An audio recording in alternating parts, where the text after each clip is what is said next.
Hello, Internet. This is Ewan Spence and ESC Insight calling. Allora.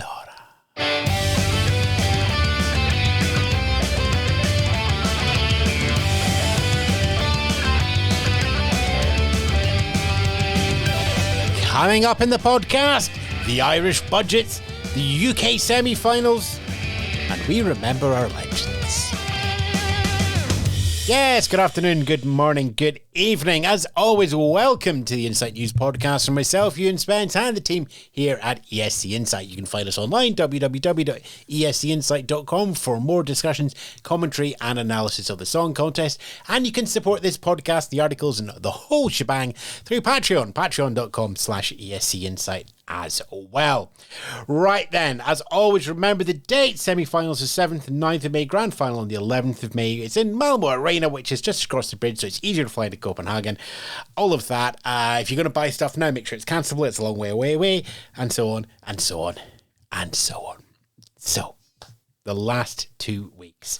Well, Toto Cutugno, Italy's representative at the Eurovision Song Contest in 1990 and co-host of the legendary 1991 contest, passed away this week at the age of 80. A titan of the Italian music scene, winning Sanremo 1980 and racking up 6 second places. In our community, he's probably best known for winning Eurovision 1990 with Insieme, Unite Europe. Outside of Eurovision and Italy, he was perhaps best known for his song in 1983, L'Italiano, with the achingly perfect lyric of "Let me sing, I'm an Italian." Over the last few years, Toto has seen a resurgence in the community, mainly I think due to the repeat of the Eurovision Song Contest 1991 during the pandemic lockdown through the Eurovision Again initiative. With RAI allowing the legendary contest to be rebroadcast in full, Toto's majestic descent into chaos delighted fans new and old in a time where delight was hard to come by. Toto had united Europe once more through Eurovision. We miss him already, and we'll always have his allures. We also remember the life of the United Kingdom's first Eurovision singer, Patricia Bredin, who's died aged 88. Picked out to participate in the UK's first national final by the BBC and subsequently winning her place at the Song Contest for 1957, Bredin will always be the United Kingdom's first Eurovision singer, leading the way with her song All. It finished 7th. And after that, Patricia moved into acting on both stage and screen. Film roles in The Treasures of Monte Cristo, Left, Right and Centre, replacing Julie Andrews on Broadway in the production of Camelot, was a wide and varied CV. In later life, she retired to Canada, where she lived out her days. To the family and friends of both Patricia and Toto, our condolences from myself and the team here at ESC Insight. They are part of our history books. They will never be forgotten.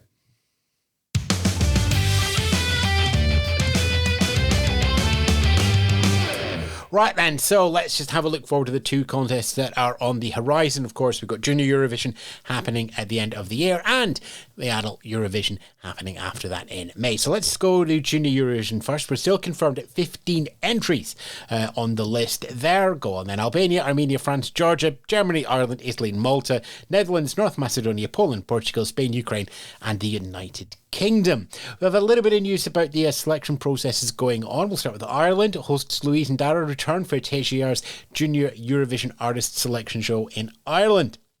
Like last time, there will be 4 heats and then a semi-final. That will be jury considerations and then a public vote will come in for the grand final. Note that this is just for the artist, so similar approach to what Malta has taken. The song will be commissioned after the artist is known and the selection will be finalised at that point. We mentioned Malta there, so might as well just go that. Following Yulan Law's victory at Malta Jesk, songs for considerations as the actual Junior Eurovision entry are being accepted by broadcaster PBS, either in English or Maltese. You got a deadline for registering interest of August the 31st, so if Malta catches your fancy, that's what you're looking for there. In Germany, we have had confirmation that broadcaster Kika will be organising a national selection, although it is going to be limited to online. Germany skipped last year but are returning to the contest this year. Song presentations and votings from the selected artists will happen on September the 5th. Lines will close September the 17th, and then public vote with a jury vote 50-50 split, and the winner will be announced the day after on the 17th.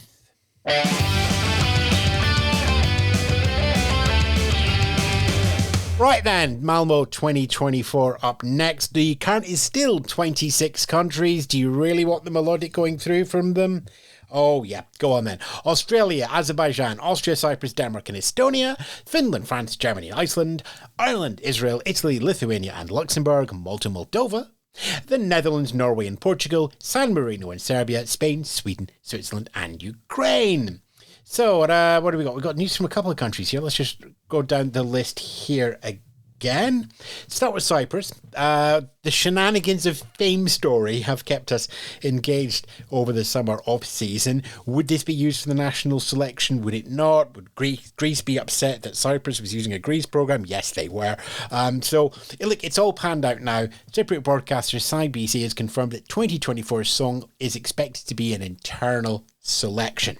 So that keeps everything just a little bit calmer.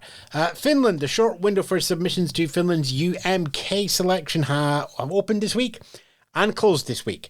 You had enough heads-up warning for this, so if you missed it, you missed it. Anyway, we did know the rules of this one before. Just as a reminder, lead singers in bands and solo artists required Finnish citizenships or permanent residency. You could submit up to 3 songs, but only one could go forward from the process. So if you're a band, you could send in an EP, but only one would be allowed.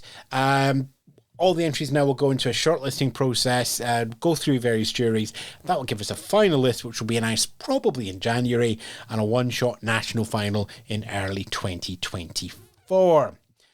Submissions for Switzerland, again, also a short window that has opened and closed between podcasts here.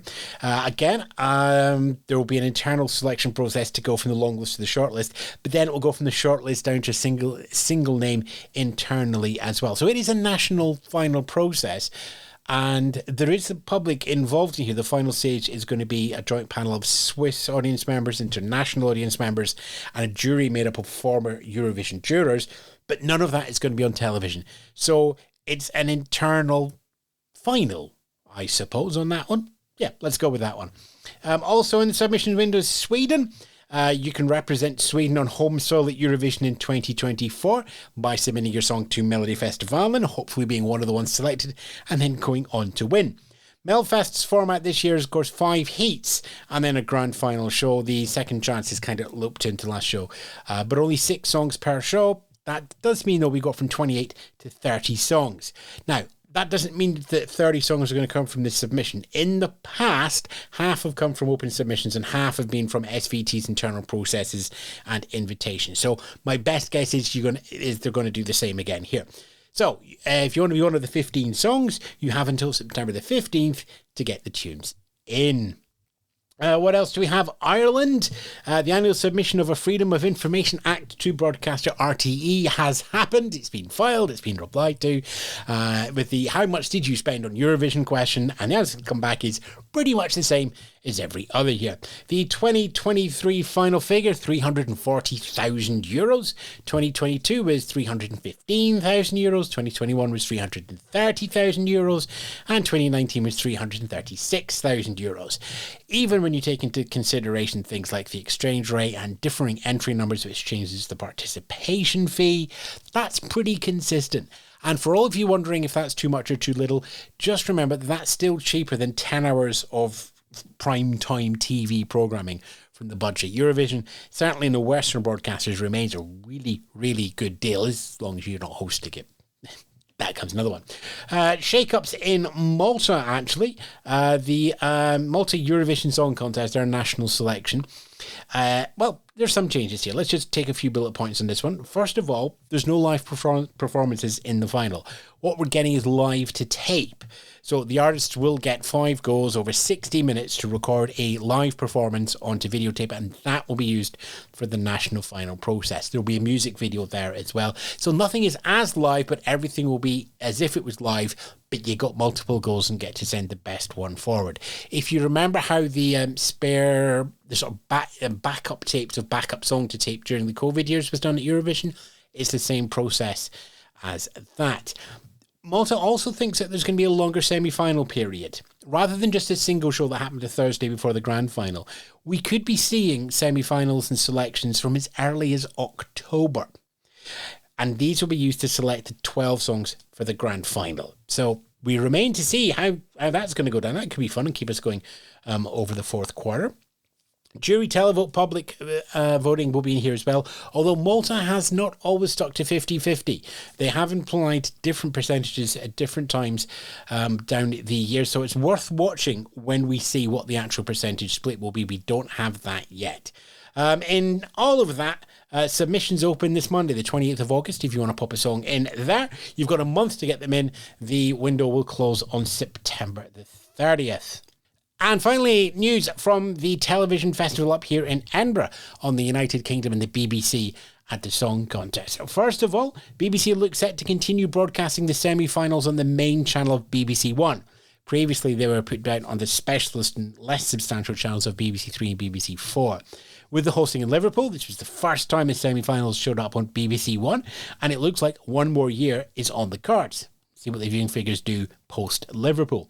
As for the artist selection, well, TP, as we talked about previously in the podcast, has stepped back from the scouting role and the sort of discussions and helping find an artist.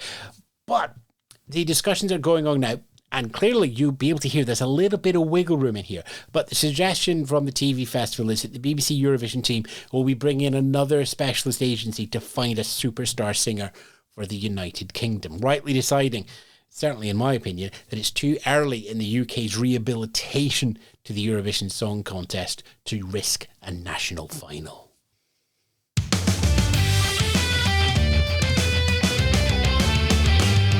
Okay, what have we got around Insight and around the rest of the internet that's worth picking up on? A handful this week. First of all, Keith Andrews' article on why Liverpool was a success for the BBC in terms of hosting, in terms of the stories it could tell and how it presented itself, and also how much of that presentation was about Europe and togetherness and not just isn't the UK wonderful, which, you know, we're hosting on behalf of Ukraine, so you can't really do that in the story. But why did that facet allow the hosting to be on a different level? Keith's investigated that back at our website, www.escinsight.com. You'll also find previous articles from August about why, as I mentioned earlier, why it might not be a good time for the UK to risk holding a national final. And also Jamie Halliwell's look at politics, voting and othering at the Song Contest as well. And one date for your diary, well, technically 3 dates for your diary, I suppose, as we get the details on the pre-party ES, the Spanish preview party for Eurovision 2024. The venue's already booked, the artists are still to be chosen. But to give you an idea, last year 27 acts and 5 guests made it out to Madrid for the spectacular multi-day show.